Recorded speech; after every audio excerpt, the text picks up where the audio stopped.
Hello বন্ধুরা, আসসালামু আলাইকুম। আমি নজরুল ইসলাম আপনাদের মাঝে নতুন একটা ভিডিও নিয়ে হাজির হয়ে গেলাম। আর আজকের ভিডিওতে মেসেঞ্জার এবং ফেসবুকের দুর্দান্ত দুইটা সেটিংস দেখাবো। যেই দুইটা সেটিংস দেখলে আপনি বলবেন যে ভাইয়া এই সেটিংসগুলো আগে কেন দেখাইলেন না। কারণ আমাদের অনেক প্রিয়জন আছে যারা মেসেঞ্জারে ভয়েস মেসেজ পাঠায়। তারা যদি এই ভয়েস মেসেজগুলো ডিলিট করে দেয় তাহলে কিন্তু এই মেসেজগুলো আমরা আর খুঁজে পাই না। তো আমাদের প্রিয়জনরা যখন ভয়েস মেসেজগুলো পাঠায় ওই মেসেজগুলো যদি আমরা ডাউনলোড করে রাখতে পারি তাহলে দেখা যায় আমরা আমাদের যখন শুনতে ইচ্ছা মনে চায় আমরা কিন্তু এই ভয়েসগুলো আমরা শুনতে পারি। ভয়েস মেসেজে চ্যাট করেন, তার ডকুমেন্ট হিসাবে কিন্তু আপনি এটা ডাউনলোড করে রাখতে পারেন।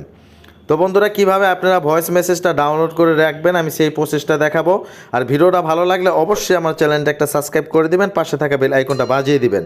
তো চলুন বন্ধুরা, দেখে নেওয়া যাক কীভাবে আপনি ভয়েস মেসেজটা ডাউনলোড করবেন। আমরা যদি যেমন এই ভাই আমাকে একটা ভয়েস মেসেজ পাঠাইছে, এখানে কিন্তু কোনো ডাউনলোডের কোনো অপশন নাই, ঠিক আছে। তো এখানে কোনো ডাউনলোডের অপশন নেই, আমরা কিন্তু চাইলেও এখান থেকে ডাউনলোড করে রাখতে পারবো না। আর যদি এই মেসেজটা সে ডিলিট করে দেয় এই মেসেজটা কিন্তু আমি কখনো শুনতেও পারবো না। যার জন্য আমাদের চলে যেতে হবে ক্রোম ব্রাউজারে, ঠিক আছে। আমাদের সবার মোবাইলে ক্রোম ব্রাউজারটা থেকে এখানে আপনি ফেসবুকটা ফার্স্টে লগ ইন করে নেবেন। আমি দেখাচ্ছি, এই যে আমি যদি এখানে ফেসবুক লিখি তাহলে আমার সামনে কিন্তু এরকমভাবে আমার ফেসবুকটা শো হবে, ঠিক আছে।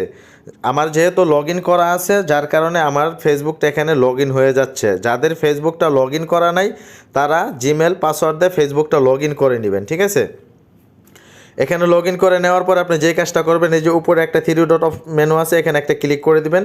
এখানে ক্লিক করে দেওয়ার পর আপনি এটা ডেস্কটপ সাইট করে নেবেন, ঠিক আছে।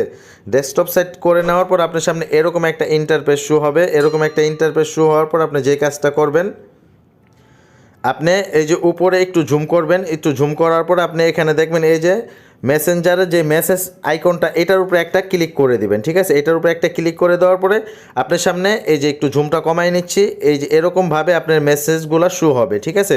আপনি যদি পুরাতন মেসেজগুলো দেখতে চান তাহলে এই যে সি ওল্ড মেসেজ এখানে একটা ক্লিক করে দিবেন। এখানে একটা ক্লিক করে দেওয়ার পর আপনার সামনে এই যে পুরাতন মেসেজগুলোও কিন্তু শো হবে। যদি আরও ওল্ড দেখতে চান তাহলে আপনি এই যে সি মোর ওল্ড এখানে একটা ক্লিক করে দিবেন। তো এইভাবে আপনি কিন্তু পুরাতন মেসেজগুলো দেখে নিতে পারেন, ঠিক আছে, আপনি যে মেসেজটা আপনি ডাউনলোড করতে চান। তো আমি যে কাজটা করব, আমি একটা মেসেজ আপনাদেরকে ভয়েস মেসেজ ডাউনলোড করে দেখাচ্ছি কিভাবে আপনি ডাউনলোড করবেন। তো এই যে এই ভাই আমাকে একটা ভয়েস মেসেজ পাঠাইছে, আমি এই আইডিটার উপর একটা ক্লিক করে দিলাম। তো এখানে এই ভাই আমাকে মেসেজ পাঠাইছে, দেখেন কি পাঠাইছে আমি একটু শুনে নেই। আসসালামু আলাইকুম। যেমন এই ভাই আমাকে সালাম দিচ্ছে, সালাম দেওয়ার পর কথা বলছে। তো এই মেসেজটা আমি কিভাবে ভয়েসটা আমি ডাউনলোড করে আমার গ্যালারিতে নিয়ে যাব, ঠিক আছে। যার জন্য আপনি যে কাজটা করতে হবে, এই যে পাশে একটু এখানে টেনে দিবেন, একটু এভাবে টেনে দেখবেন। আমি একটু জুম করে দেখাচ্ছি, এই যে এখানে একটা থ্রি ডট অপশন পাবেন। এই থ্রি ডট মেনুর উপরে একটা ক্লিক করে দিবেন। থ্রি ডট মেনুর উপরে ক্লিক করলে এখানে দেখেন আপনার সামনে এই যে ডাউনলোড লেখাটা কিন্তু চলে আসছে। তো আপনি যদি এখান থেকে ডাউনলোডে ক্লিক করেন আপনার ভয়েসটা কিন্তু অটোমেটিকলি ডাউনলোড হয়ে যাবে। দেখেন আমার ভয়েসটা কিন্তু ডাউনলোড হয়ে গেল। আমি যদি এখান থেকে ওপেন করি, ওপেন করার পর দেখেন এই যে আমার যে মেসেজটা, আমি 27 সেকেন্ডের একটা ভয়েস, এই দেখেন আসসালামু আমি আলাইকুম। সেম মেসেজটা কিন্তু আমি ডাউনলোড করে নিলাম, ঠিক আছে। এটা ছিল ফার্স্ট সিস্টেম। আপনারা চাইলে প্রিয়জনের মেসেজগুলো এইভাবে আপনি ডাউনলোড করে রাখতে পারবেন। এই হচ্ছে আপনার ফার্স্ট স্টেপ। আর সেকেন্ড যে জিনিসটা আমি দেখাবো, তো আরেকটা সেটিংস আপনাদের দেখাতে চাচ্ছি, সেটা হচ্ছে ফেসবুকে আমরা ঢোকার পরে আমরা যদি কোনো হাই রেজুলেশনের ছবি, আমরা আমাদের গ্যালারিতে যে হাই রেজুলেশনের ছবিগুলো থাকে ওটা যদি আমরা ফেসবুকে আপলোড করি, আপলোড করার পর দেখা যায় এটা ঘোলা হয়ে যায় বা ব্লার হয়ে যায়। কারণ এত সুন্দর হাই রেজুলেশনের ছবিটা যদি আপনার নষ্ট হয়ে যায় আপনার নিজের কাছেও কিন্তু অনেকটা খারাপ লাগে।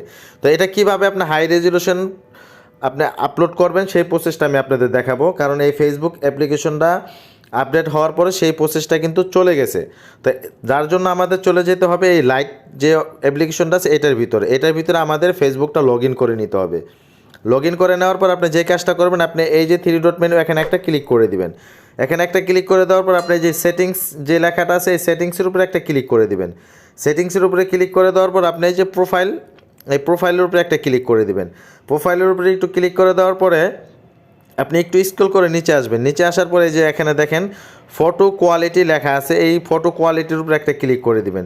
ফটো কোয়ালিটির উপরে ক্লিক করে দেওয়ার পরে আপনি এখানে দেখা যায় হাই, মিডিয়াম, লো। আপনি যদি এটা লোর ভিতরে দেওয়া থাকে তাহলে আপনি মিডিয়াম না সরাসরি হাইয়ের ভিতরে দিয়ে দিবেন। হাইয়ের ভিতরে দিয়ে দিলে আপনি কি হবে, আপনি যেই পিকচারগুলো আপনি আপলোড করবেন, যেই ফটোগুলো আপনি এটার ভিতরে আপলোড করবেন, আপনি যদি হাই রেজলিউশন থাকে বা এইচডি পিকচার থাকে তাহলে আপনি এটা কিন্তু এইচডি ভাবেই এই পিকচারটা আপলোড করতে পারবেন।